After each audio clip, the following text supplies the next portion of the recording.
बिस्मिल्लाहिर्रहमानिर्रहीम। अस्सलाम वालेकुम। सबसे पहले सच टीवी उर्दू की जानब से पूरी कौम को मुबारकबाद। आज पाकिस्तान की तारीख का बहुत ही अहम और तारीखी दिन है। आज दुनिया के बड़े ही दो अहम तरीन तैयारे, एक J-10C और दूसरा JF-17 thunder block 3 Pakistan air force में शामिल हो चुके हैं और हमारे पायलट्स ने इनकी कामयाब परवाजें भी भरी और पाकिस्तान ने दुनिया के सामने अपनी ताकत का मुजाहरा भी किया। आज से 3-4 दिन पहले पाकिस्तान के वज़ीर आज़म इमरान खान ने अमेरिका को ओपन चैलेंज किया था कि हिम्मत है तो अब ड्रोन भेज कर दिखाओ।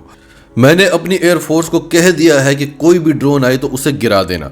और फिर रूस और यूक्रेन की जंग में जो पाकिस्तान पर प्रेशर है, सिर्फ पाकिस्तान पर नहीं दुनिया के बहुत सारे ममालिक पर प्रेशर है, लेकिन इमरान खान ये प्रेशर ले नहीं रहा और अमेरिका से ये चीज़ किसी तरह से भी बर्दाश्त नहीं हो रही कि पाकिस्तान हमें ना कर रहा है, पाकिस्तान इनकार कर रहा है। जिस दिन से जो बाइडन इक़्तिदार में आया है, इमरान खान को हटाने की तैयारियां हो रही हैं, कोशिशें हो रही हैं, कभी महंगाई का तूफान खड़ा करके, कभी पाकिस्तान में दहशतगर्दी फैलाने की कोशिशें करके, कभी पाकिस्तान में बदअमनी फैलाने की कोशिशें करके, ताकि अवाम निकल आए इमरान खान के खिलाफ सड़कों पर। और अमेरिका के सहूलतकार कौन बनते हैं? हमेशा की तरह हमारे अपने ही लोग, वो लोग जिन पर हम फूल बरसाते हैं। आज उन सब लोगों को बड़ी तकलीफ हो रही है कि आपने खुलेआम अमेरिका के खिलाफ ऐसी बातें क्यों की, खुलेआम आपने पाकिस्तानियों को फॉरेन पॉलिसी क्यों बताई, क्योंकि यह पाकिस्तानियों का हक है। क्या आपको वो सही लगता है कि आप अमेरिका के ड्रोन हमलों के खिलाफ एहतजाज करते थे पाकिस्तानियों के सामने और साथ ही अमेरिका से माजरत भी कर लेते थे कि आप ड्रोन हमले करते रहें, हमें अवाम के सामने एहतजाज करना पड़ता है? नाजरीन, अमेरिका पाकिस्तान को डिक्टेट करने के लिए बहुत सारे हथियारों का इस्तेमाल करता रहा। उनमें बहुत सारे हथियार हैं। सबसे बड़ा हथियार था हमारे सियासतदानों के ज़ाती मफादात, उनके अमेरिका में असासे, उनके यूरोप में असासे, फिर इक़्तिदार की लालच दिया करता था अमेरिका। इन सब हथियारों में एक बहुत बड़ा हथियार ये भी था कि अगर तुमने हमारी बात ना मानी तो फिर हम तुम्हें असलहा नहीं देंगे, हम तुम्हें तैयारे नहीं देंगे, या फिर हम तुम्हें ये F-16 तो दे रहे हैं, हमें लिख के दो कि भारत के खिलाफ इन्हें इस्तेमाल नहीं करोगे। तो तैयारों की वजह से पाकिस्तान को अक्सर झुक जाना पड़ता था। फिर हमने अपने तैयारे बनाना शुरू कर दिए और इस पर एयर मार्शल शाहिद लतीफ़ ने क्या इंकशाफ किया कि जब हमने ये प्रोग्राम शुरू किया तो मुझे जरदारी का फ़ोन आया कि ये प्रोग्राम बंद कर दो, अपने तैयारे ना बनाना, मैं तुम्हें एयर मार्शल बना दूंगा। अब जरदारी को क्या तकलीफ थी कि पाकिस्तान अपने तैयारे ना बनाए? अमेरिका को तकलीफ थी, भारत को तकलीफ थी। आज भी अमेरिका को पाकिस्तान से बहुत ज़्यादा तकलीफ है और आप देख रहे हैं कि पाकिस्तान में ये सारे एलिमेंट्स एक्टिव हुए हुए हैं। एनीवेज, आज की वीडियो में हम आपको इमरान खान की तकरीब भी बताते हैं और साथ में आपको J-10C तैयारों की परवाज़ों का मुजाहरा भी दिखाते हैं। उससे पहले अगर अभी तक आपने हमारे चैनल सच टीवी सब्सक्राइब नहीं किया तो इसे अभी सब्सक्राइब करें और बेल आइकन पर क्लिक करें ताकि हमारी आने वाली वीडियोस आपको वक्त पर मिलती रहें।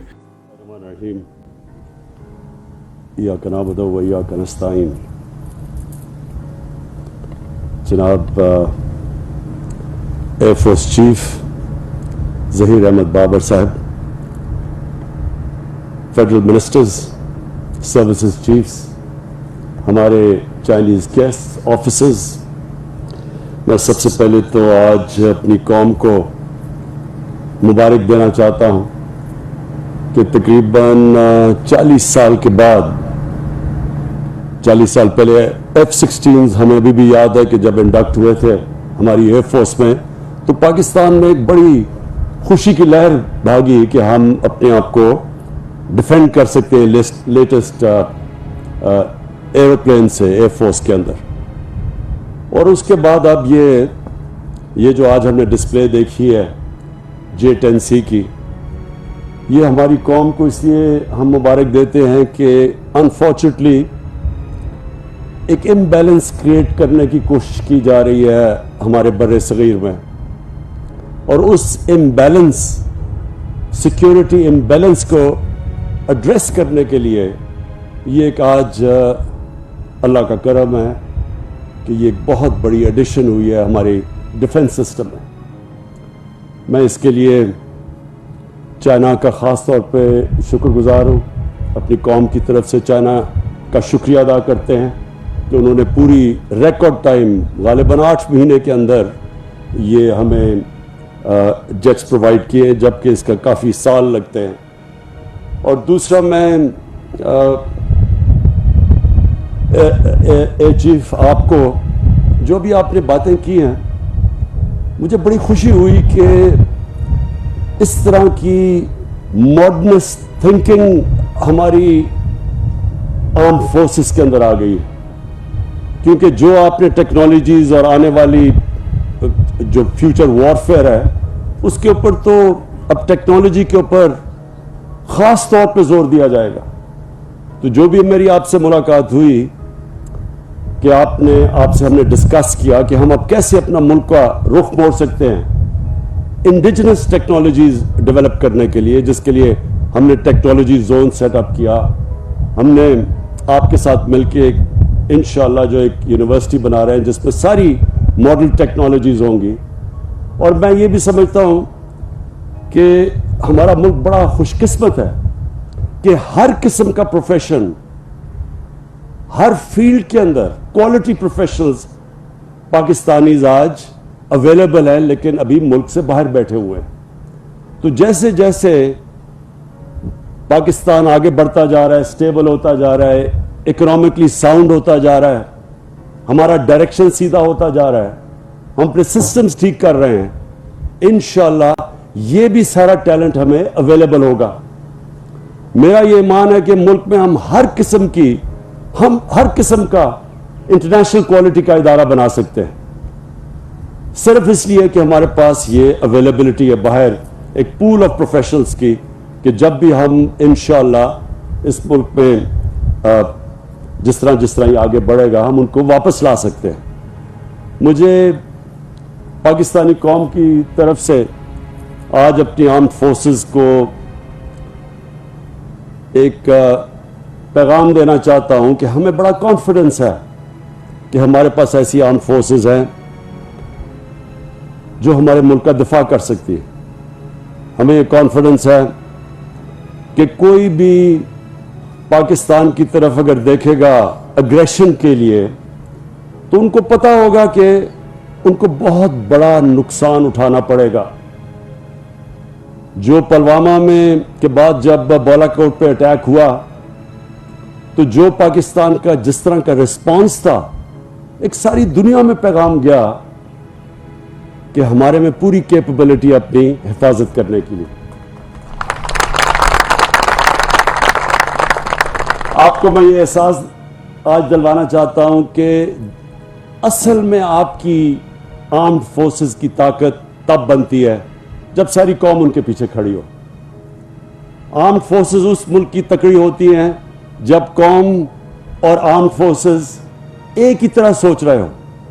تو آج ہماری قوم، میں یہ اپنی قوم کی طرف سے کہنا چاہتا ہوں کہ یہ جو بڑی قربانیاں دے کے ہم نے یہ پچھلے 2003-4 کے بعد یہ جو بڑا مشکل جنگ لڑی ہے، ایک آمنے سامنے دشمن سے جنگ اور ہوتی ہے، لیکن جب اس طرح کی جو وار آن ٹیرر کے اندر چیلنجز ہمارے سامنے آئے، یہ بہت مشکل جنگ ہوتی ہے. اجڑ گئے ہم ملک. اب دیکھیں عراق کے اندر کیا ہوا، سیریا میں کیا ہوا، تو ملک اجڑ جاتے ہیں. لیکن جس طرح ہماری آرمڈ فورسز نے اور پبلک نے جس طرح یہ سامنا کیا، تو یہ ایک دنیا کے اندر ایک پیغام گیا کہ یہ وہ ملک ہے جو اپنی حفاظت کر سکتا ہے. تو میں آج بڑی خوشی کا اس لیے اظہار کرتا ہوں کہ مجھے ابھی جو ڈسپلے دیکھی ہے، مجھے کانفیڈنس اور آ گیا ہے کہ ہم انشاءاللہ کوئی بھی ہمارے اوپر کسی قسم کا دباؤ نہیں ڈال سکتا. پاکستان جب بنا تھا، اور میری عمر پاکستان جتنی ہے تقریباً، کہ ایک آزاد ملک تو صرف آزاد رہ ہی تب سکتا ہے، خوددار رہ ہی تب سکتا ہے جب اپنی وہ حفاظت کر سکے.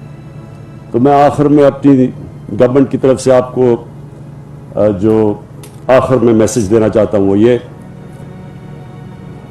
اللہ کا کرم ہے، ہماری ریکارڈ ٹیکس کلیکشن ہوئی ہے، ہمارے ٹیکسز بڑھتے جا رہے ہیں، اور جس ریٹ پہ ہمارے ٹیکسز بڑھ رہے ہیں، ایکسپورٹس ہماری بڑھ رہی ہیں، باہر سے ریمیٹنس ہمارے پاس آ رہی ہے، ویلتھ کریشن ہو رہی ہے پاکستان میں. جیسے جیسے ہمارا پیسہ بڑھے گا، ملک کی آمدنی بڑھے گی، تو دو طرف ہمارا پیسہ جائے گا. پہلی پرائیورٹی کہ اپنے ملک میں غربت کم کرنے، اپنے نچلے طبقے کے پیسہ خرچ کرنا، ہیلتھ کارڈ جیسا جو کہ ڈیولپڈ ملک کے اندر بھی یونیورسل ہیلتھ کوریج نہیں، ہر خاندان کو یہ جو 10 لاکھ کی انشورنس دینا، اور پھر احساس پروگرامز کہ نیچے سے لوگوں کو اوپر اٹھانا. اور دوسرا جیسے جیسے ہمارے پاس ویلتھ کریشن ہوگی انشاءاللہ اپنے ڈیفنس کے اوپر ہم خرچ کریں گے اور مضبوط کرنے کے لیے.